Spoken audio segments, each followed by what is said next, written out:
Hello, Bachu. Let's see the first question for today. For the past 80 years, Washington has held a dominant position using its power for both positive and detrimental purposes. Economic sanctions have become a notable example of misguided policy compounding errors over time. While sanctions might seem like a non military approach, they often backfire, inflicting suffering on innocent citizens and occasionally even harming Americans. The Iraqi case exemplifies this, where sanctions led to widespread human suffering. Despite catastrophic outcomes, the US continued to embrace sanctions targeting countries like Afghanistan, Iran, Russia, Venezuela, and China, reflecting its waning influence. Critics have grown louder, with France questioning America's role as the economic policeman of the planet in 2018. With its hegemony declining, the US's fixation on sanction appears to stem more from a desire to assert its power than from their actual effectiveness, as noted by former World Bank economist Istvan Tobosi. Let's move to the next slide. China's ascent has shifted the global power balance and intensified scrutiny of American actions. The nation's history of reckless wars, election interference by the CIA, instances from 1946 to 2000 alone, and manipulative use of institutions like the World Bank have eroded its claim of being the champion of democracy and development. Despite this, Washington clings to the belief that sanctions can achieve its goals, driven partly by arrogance and ignorance. Isolated in the capital's bubble, politicians and media elites maintain a self assured stance, asserting that defense warrants sanctions. This persistence is rooted in an image of the US as a beacon of freedom despite its internal contradictions. The ongoing embargo on Cuba, spanning 60 years, serves as a testament to the US's stubbornness. Despite its intent to incite Cubans to overthrow communism, the embargo has yielded no results. As the global landscape shifts and US's position evolves, its reliance on sanctions as a tool of influence appears increasingly futile. Okay, तो passage यहीं पे खत्म होता है. तो basically passage का की concept क्या है? It's like this author is very much critical about US imposing frequent sanctions on various countries. तो ऑथर का मानना यह है कि ये जो यूएस हमेशा सैंक्शन लगा देते हैं, तो this is like to just show their influence and power, कि अभी चाइना का ग्लोबल पावर ज्यादा बढ़ रहा है. तो और ये भी बताया कि चाइना का ग्लोबल पावर ज्यादा बढ़ रहा है, तो अभी अमेरिका की जितने भी हरकतों है, so those are being scrutinized more, like more deeply. And ये जो अमेरिका सारे सैंक्शंस लगा देते हैं, चाहे सैंक्शंस का आउटकम कितना भी खराब ना हो, चाहे उससे कुछ काम नहीं बन रहा हो, उसका और भी नेगेटिव आउटकम हो रहा हो, बट फिर भी ये हमेशा अपना इन्फ्लुएंस दिखाने के लिए एज अ वर्ल्ड लीडर, तो इसलिए ये सैंक्शन लगा देते हैं. तो basically this author has been very much critical and he doesn't support this policy of sanctions, and he has said all his arguments in his approval of sanctions. So that is all the passage is about. Now let us move on to the questions. Which of the following assumptions is implicit in the author's argument presented in the passage? The US's reliance on economic sanctions is solely motivated by a desire to assert dominance and power on global stage. हाँ, ये तो ठीक है, ये तो obviously author का main assumption तो यही है कि ये जो economic sanction लगा रहा है, this is just to show US's influence in the world stage. हाँ, तो ये तो ठीक है. अब बी भी देख लेते हैं. The negative consequences of economic sanctions on innocent citizens are a minor concern for the US government compared to achieving its foreign policy goals. नहीं, ये तो कुछ assumption बन ही नहीं रहा है, तो इसे तो हटाओ. US government's actions are always consistent with its claims of promoting democracy and development. ये तो contradictory है. The rise of China has directly led to a decrease in the effectiveness of US sanctions. नहीं, ऐसा कुछ नहीं बताया गया है. बताया गया था कि जो अब China, rise of China's power is leading to more scrutiny of America's actions. तो ये तो सारे नहीं बन रहे assumptions. The correct answer is option A. Next slide. Which of the following conclusions can be drawn from the passage? The US government use of economic sanctions has always resulted in detrimental consequences for targeted nations. ये हम conclude नहीं कर सकते because this is too extreme because of the word always. Extreme options हम नहीं लेंगे. B देखते हैं. The rise of China has directly led to decline in the effectiveness of economic sanctions. नहीं, ऐसा तो कुछ नहीं है कि चाइना आ गया तो economic sanctions का decline इसके वजह से हो रहा है. Nothing as such was told. C देखते हैं. The US government's continued reliance on economic sanctions is primarily motivated by a desire to uphold its image as a champion of democracy. हाँ, this will be the correct answer. Because We can conclude this obviously, क्योंकि there was something like the beacon of freedom ऐसे करके. Just wait a moment.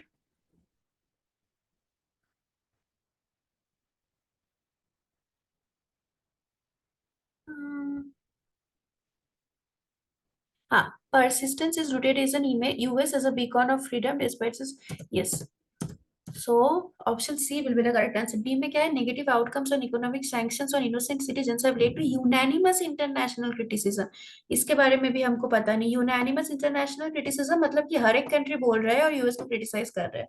तो ऐसा कुछ तो हमको passage में दिया नहीं हुआ है, दिया हुआ नहीं है.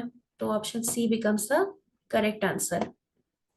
Next question. Which of the following most strengthens the argument that the US's continued reliance on economic sanctions stems from a desire to assert its power rather than its actual effectiveness?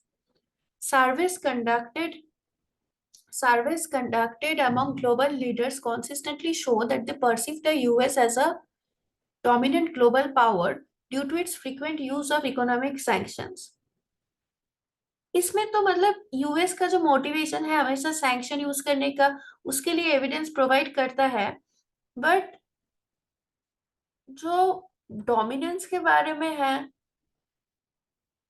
ये, हाँ, इस मतलब ये तो ठीक है कि it is related to what we have to like strengthen की जो इकोनॉमिक सैंक्शंस हमेशा it is a desire to assert power की अपना इन्फ्लुएंस दिखाने के लिए. और अगर हम ये बोल रहे हैं कि सारे जो ग्लोबल बाकी लीडर्स है तो they see US as a global power because of its use of sanction. तो ये ठीक है but this is not something which is strengthening. Like this can be a supportive side और something but this is not strengthening the argument that much even.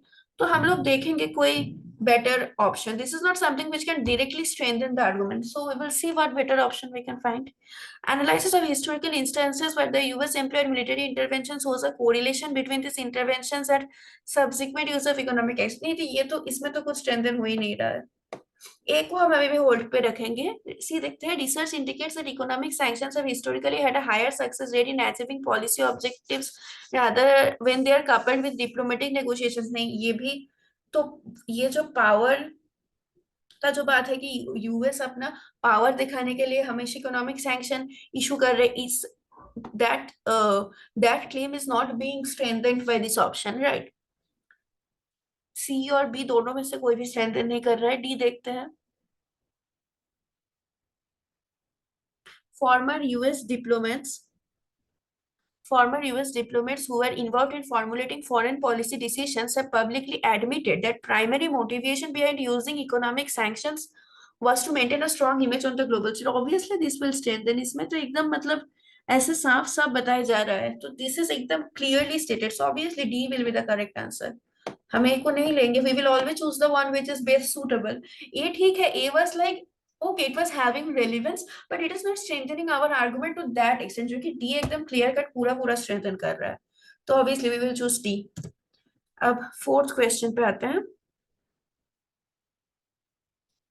Which of the following most weakens the assertion that economic sanctions employed by US have consistently led to negative outcomes? Okay, तो economic sanctions related हमको कुछ positive बोलना पड़ेगा तभी weaken होगा. Analysis of international relations indicates that economic sanctions have been a prevalent tool used by many countries, not just US. इससे क्या weaken होता है?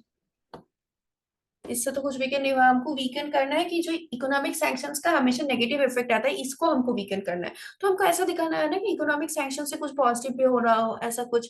इन some cases targeted nations have voluntarily implemented changes in response to economic sanctions resulting in improved domestic policies. Obviously this is weakening कि इससे जो targeted nation थे ये changes लाए थे अपने पॉलिसीज में और उससे डोमेस्टिक पॉलिसीज का जो भी कंडीशन था वो इम्प्रूव हुआ था. तो B is weakening the argument that economic sanctions had always negative outcomes. So C or D भी देखेंगे. Studies have shown that economic sanctions often have a limited impact on the economies of targeted countries due to their ability to adapt and find alternative markets. नहीं ये तो नहीं. This is not weakening क्योंकि limited impact बता रहा है. No, this is not weakening.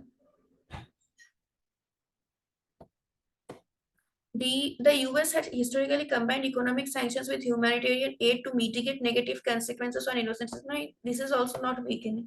B is very much the correct answer.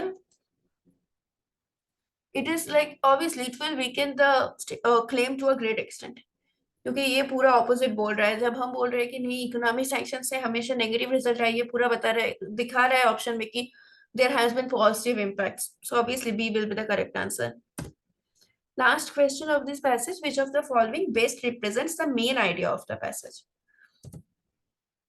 The evolving global power balance and decline of US's influence have led to the ineffective use of economic sanctions as a tool of foreign policy. No, we can't conclude this. The passage is not about this. The main passage is about US's motivation behind using this sanctions. So conclusion भी उससे related ही होगा, जो main claim है. तो ये तो नहीं होगा. ऑप्शन है कि US influence have led to, कि यूएस का इन्फ्लुएंस डिक्लाइन हो रहा है, इससे अब इनफेक्टिव यूज हो रहा है, इकोनॉमिक सैंक्शंस का जो यूज है वो इनफेक्टिव हो रहा है. ऐसा तो कुछ नहीं है. The US's reliance on economic sanctions as a tool of influence is a reflection of its historical role as a champion of democracy and development. नहीं, ये तो कंट्राडिक्टरी हो गया, ऑथर के बाद से पूरा कंट्राडिक्टरी हो गया. See, the US's fixation on economic sanctions is driven by a desire to assert power and maintain a global image of freedom despite the negative cuts. Obviously, C will be the correct answer. This is the main claim. But conclusion is the claim only कि author जो main बताना चाह रहा है पूरा passage से, that becomes the conclusion. तो main claim पूरे passage का यही है, और इसी को justify करने के लिए author ने और भी चीजें बताया है. C will be the correct answer. D में क्या था? The US's use of economic sanctions has consistently resulted in detrimental outcomes, leading to a re-evaluation of its foreign policy strategies. पहले तो ये re-evaluation जो भी है, बेसिकली ये जो है कि डेट्रीमेंटल रिजल्ट्स आउटकम्स हुआ है, this is a fact. Okay, ये ऑथर ने अपने conclusion, this is a premise basically, कि ऑथर ने अपने कंक्लूजन को सपोर्ट करने के लिए ये प्रीमाइस बताया था कि जो डेट्रीमेंटल आउटकम्स होते हैं ये सैंक्शंस का, बट फिर भी ये सैंक्शंस हमेशा लगा देते हैं. तो ये एक फैक्ट था to support the main claim which is given in option C. तो option C will be the main conclusion.